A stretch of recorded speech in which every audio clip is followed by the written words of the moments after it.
Hello and welcome to my daily vlog of life on a beef and arable farm here in South Yorkshire. Snow's all gone, apart from maybe right, I don't know if you can see in this video, but right on the hills, you can see it's still got a dusting, but round here it's just wet. Right, we got my dad and Andy down here feeding round. I washed the lorry out late last night, it was dark when I'd finished. But yeah, let's get these cattle fed round. Here Andy is, put some straw out already. We'll get backed up to these bales. We'll cut the bands and away we go. Some in like that. Morning Andy. Alright? Yeah, yeah. Did you get far yesterday? Castleford. Castleford? Castleton. Oh, Castleton? Castleton. I thought you meant the ski centre there. No. Have you been to that one at Castleford? No. Escape. It's like an indoor skiing. You get snow there all year round, Andy. Yeah? Indoors, yeah. Yeah. Is it warm? No, it's not. No. Funnily enough, it's not.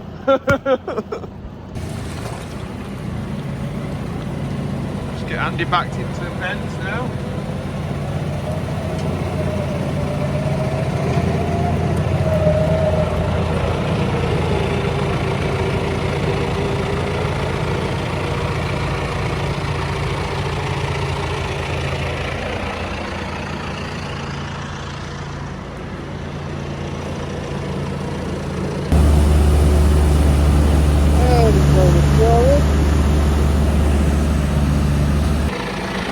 We'll have a little ride with Andy. Look at that, out of quick drop of the passenger seat then. We'll have a blast around the back and get these guys strawed up. Got to watch out for my dad all the time. Right left head movement there. Could be anywhere. It's nice when you know there's nobody around. Yeah, less to think about. Yeah. It's looking tidy down here anyway, since we clean the concrete off a bit. So we've got a couple of softies here. You are nice, aren't you? You are lovely. Another one. Hey? The third one. It's wet in this outside yard though, isn't it? Nice and dry in the back though. Yes, yes, you're lovely. Too.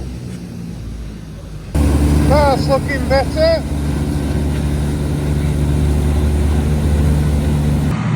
So my dad's just using up the last of the meal and I'm going to need to get a mix going so he's got enough left to feed everywhere. Shall we get the mixer on? So now I've got the molasses going in and we just weigh that into the mixer.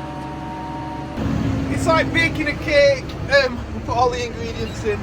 Andy had done half of it yesterday, so we do what we call pre-mix. We just put like the straw and the stuff from the top end of the yard into the mixer, and then we finish it off with the molasses and the barley whenever we want, sort of thing, the next day or whatever works out. It's on the 9 metre now, so we'll get the bucket on, we'll fill it up with barley. My dad will just be using up the last few bits of meal that's there. Always like to use the old stuff up. Keep it all fresh. Just got the mixer emptied now. And brought back up here so we can start another pre-mix. Also been fetching straw around with the 9 metre beast. I've been getting it out of the shed. If you remember in the summer, Ben had a disaster with stacking the bales and they all fell out. Well, I've sort of come to the conclusion it'd be a good idea to get those just pulled out and get the stack something like right, and then we can get into the hay bales a bit easier that are behind them. So yeah, I might show you that a little bit later. But right now it's coffee time. We've got some cattle going today, so we're just checking their numbers, make sure we got the right ones. Go on. We've just been laughing about some of the comments last night about our filter checking. Our? Were you involved in the dismantling of that? You were the one that was telling everybody you'd taken it out already. You were the one helping me take it out that day. You should have said. Yeah. I remembered you. We didn't take the filter I off. wasn't here that day. I think it must have been you and Ash. I wasn't here when you said. It was me, you, and my dad doing it. Oh, so it's Ben's fault, No. and he was trying to portray that it was The whole our point. fault. Go back to it. The whole point is, I said, "Should we take the filter out?" We've changed filter. We've done it. We've tried that. It's not that. And you were going, You idiot. I wanted to take the pump apart all the time. And then you got the vanes out. You're like, I don't know if these are right or wrong. Oh. And then you just didn't have a clue what you were doing, did you? Clearly. But somebody says, Oh, it said. You don't like if there's something wrong with your car engine, you don't just put a new engine in, do you? You just decide to like change little things first, and that's what you did. You literally said, let's change engine." You know what you need to do now? Is get some pipe and put it on that other pump that you got, and then if we ever need to empty a tractor, that'd be a really good idea, that, quite a Andy. handy little, That'd be a really, really good idea. because otherwise you don't have If to. I hadn't have smashed the other pump. What did you smash it for? But I didn't mean to, but I just seem to be good at like making expensive mistakes, that's all. We tried to get that little fit, because there was like a little adapter, you know, that I went to go to Casa Grande's to get. Yeah. And yeah, it's really tight. It snapped it. Oh dear. Oh dearie. So let's get that saga out of the way. Yeah. Anyway, let's move on. Well, I don't know why At we've. least Why we can fill the tractors up quickly now. Yeah. We need a Land Rover expert as well to sort my car out. Yeah, Ben's car needs a new engine. Doesn't. It's a Land Rover, change it. I might change the filter because that could be. If I'd had some dodgy diesel in it, it could be the filter, couldn't it? Could Just be. filled up with crap. But last time I changed the filter, I snapped the water in fuel sensor off the bottom of the filter. See, it runs in the family, just creating It expensive didn't matter though. I mistakes. just didn't plug it back in. It never goes off that fault. That's a fault I'll never get because the sensor's broken. That's it, might One be full of needs to water. go- one needs to Your go engine's garage. been full of water, that's why. Garage as well. Boom. I got a fault light up. Have you? You have? Yeah. Exhaust temperature sensor. This time I shall take it to Ash's dad first, and not have some other garage budget. Just Ash's dad budget.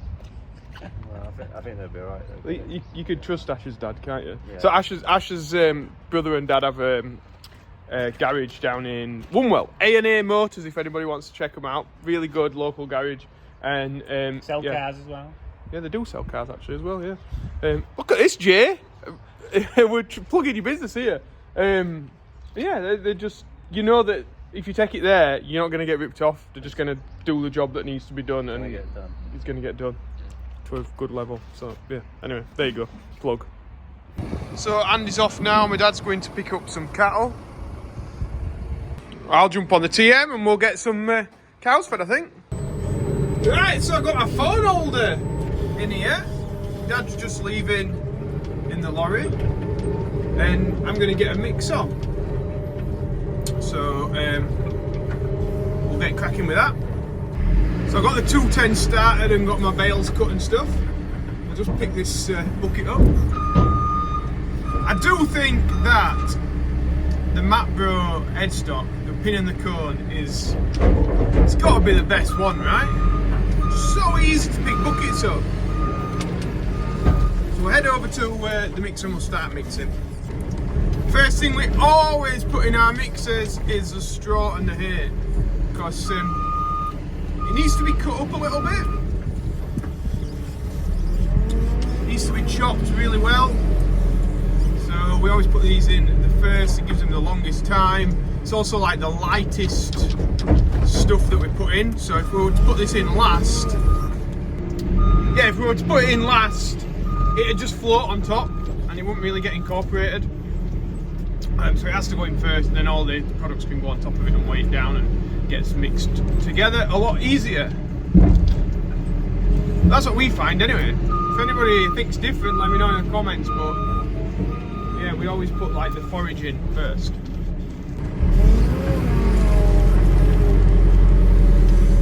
Get that bashed in. You can see how fluffed up it goes. Pushed it all to the front at the minute. So we'll let that process a little bit, a couple of minutes, and then I'll tip this this maize that we've got in, or a bit of loose maize. We normally just bite it out, tip it in, but there was a bit extra on the floor, so I'm just tidying it up and we'll tip that in. While we're waiting for that to chop up, I thought I'd just tip turn that off, take my hat off because it's hot, and talk about the other products that we put in our mix. So bread, that's pretty simple. It's bread depackaged from the factory for whatever reason, whether they've oversupplied, which does happen. I mean, the UK bread industry oversupplies bread and just puts some to waste, or it could be gone out of date, you know, the packaging was wrong, blah blah blah blah. We feed that a little part of our ration. We've got sugar beet pulp, which is a waste product from taking sugar beet and refining it into sugar. Then you got the pulp that's left, no good for anything apart from animal feed. So we were able to utilise that, which means great, not going to landfill, and we're getting a quality feed that is at a lower price compared to barley. Then we've got Trafford Gold, which I'm not 100% clued up on the whole process of how it's made, but basically they're taking wheat and they are taking the products that they want out of it, which I think is like alcohol and a few other bits and bobs. They're left with wheat feed and a syrup, a Trafford syrup. They mix them together, and then you've got Trafford Gold product or whatever. To us, it's just like a cheap waste product that is a cheaper feed that the cows love. It smells really nice, by the way, but like it's just a way of cheapening the ration, utilising products that would otherwise go to waste. What else have we got in there? Molasses. So again, that's a byproduct that's only used for animal feed. If animals weren't eating it, it would go to waste. And minerals. Put a bag of minerals into a mix, just to top up any vitamin deficiencies that there might be in the mix. There's not really, because we've got so many different products going in, but just to make sure we're on the right side of that. And barley and wheat. So obviously barley and wheat we both grow on the farm. All the wheat is from this farm itself. We don't buy any more wheat in because we'd rather buy in barley because it's a little bit cheaper, and I think it's a bit more effective at fattening cattle. So anybody's still watching at this point, because this is a really long clip, but the reason that we mix it all together is so that every animal is getting the same amount with every single mouthful. So if you maybe put them all out separately, they would pick the bits that they want, and the stronger cattle maybe that came to the front first, they'd eat the bits that that they thought were the best, and then the weaker ones would get like the leftovers sort of thing. Well, that's not the case. Every cow gets exactly the same. Yeah, everyone's getting a balanced ration. Yeah, that's it. Hopefully that I've taught you something about what we do with our mix. If you like that sort of thing, let me know in the comments below. I don't normally do lengthy clips like this, but I thought, yeah, I'd just explain it while I'm waiting for this to chop. Business. I've just had my Sunday lunch, roast beef, Yorkshire pudding, all that business. It's fantastic. Just loaded these guys up. We're going to take those in the DAF. Little trip out this afternoon. Then I got to come back here, do the feeding up, get the job done. So we'll get set off in my little 3-seater. Why does it have that middle seat? I don't know. Come in handy though one day, I think. And away we go. Next time you see me, probably be back in the yard.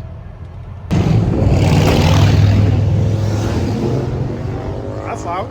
I'm here at Ripon Farm Services. I thought, since it's Sunday, we'll have a quick look around the yard.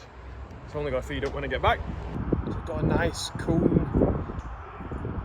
baler with wrapper on the back. Yeah, that'll be a beast. We got a lot of new toys in here, 6110M. What I wanted to have a closer look at though, some of these Kramers that's in here. Oh, 6R, 215. That looks tidy, doesn't it? Very nice. So we got a 3610 Kramer.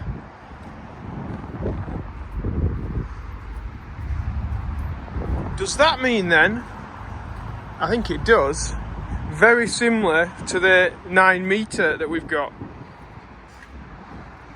Yeah, 2-stage boom here, look. So this bit comes out, then that bit, similar to the JCB, it's got the ram on the top.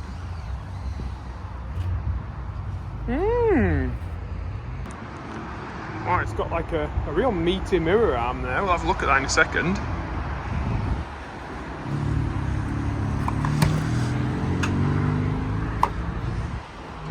Yeah, it's a beast, is this?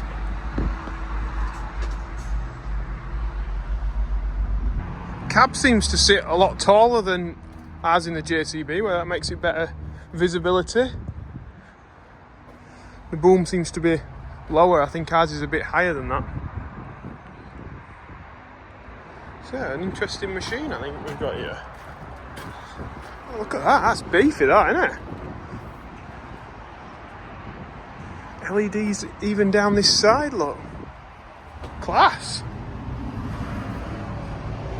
It's got a few more extra linkages in the tilt ram, which, I don't know, is it overcomplicating things or does it make it better? I don't know.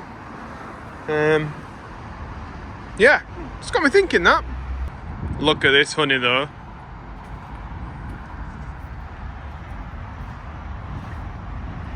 What a beast, eh?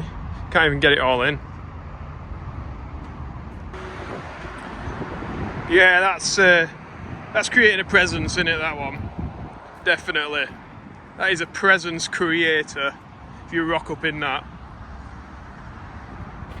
Everybody knows you're here. This is more my thing.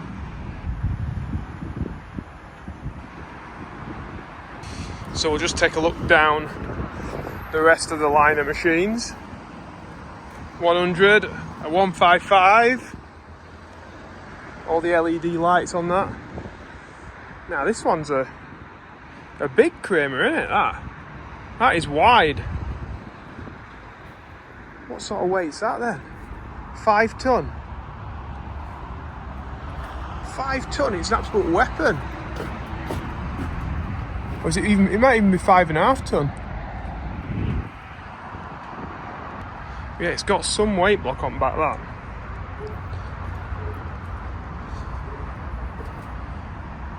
It's the width of it though that's just pretty impressive. On the bib load tyres as well. Got a Wakefield Council tractor in here. 6230. Tyres are getting a bit low on back. So here you can see both of those Kramers. That is a lot narrower than that one, I'll tell you. Right, anyway, I'm gonna get off before I just stop me drooling about stuff like that, and might see if Matt can send us that 9 metre maybe to have a little play with, see what it's like. I don't know, we'll see. Will it be the JCB? I'm not sure. I'm trying to see if I can see Peter. Can't see him in there, but he's there working, bless him. Right, back home. Which out of those did you like the best? Let me know in the comments. Was it the massive Kramer, the 10 metre Kramer, or 9 metre, or whatever we'd call it, I don't know, or that big crawler? Or one of the others maybe, I don't know. Maybe the Wakefield Council tractor on the turf tyres. Who knows? Whatever takes your fancy. Back in the yard, a partridge just gone across. Mr. Pheasant's in the background there. And I assume we've got a lot of cows need feeding, so better get on with that. Right, I've got the shed door open. I'm gonna jump on the TM here and get everything fed out. But this video's getting pretty long in here. I don't want to take up any more people's time. Like, you've got stuff to do, haven't you? Like, you need to eat your tea and all that kind of business. So I'm going to leave it here. If you have liked it, remember to press the like button and subscribe if you're not already. And yeah, give us a comment about which tractor you liked and all that kind of thing. Comments are fantastic for the YouTube algorithm. So if you comment just saying, I liked this or I liked that or anything, it just all helps boost the stuff up. So yeah, thanks to the guys that comment. Right, anyway, enough of me going on about YouTube algorithms.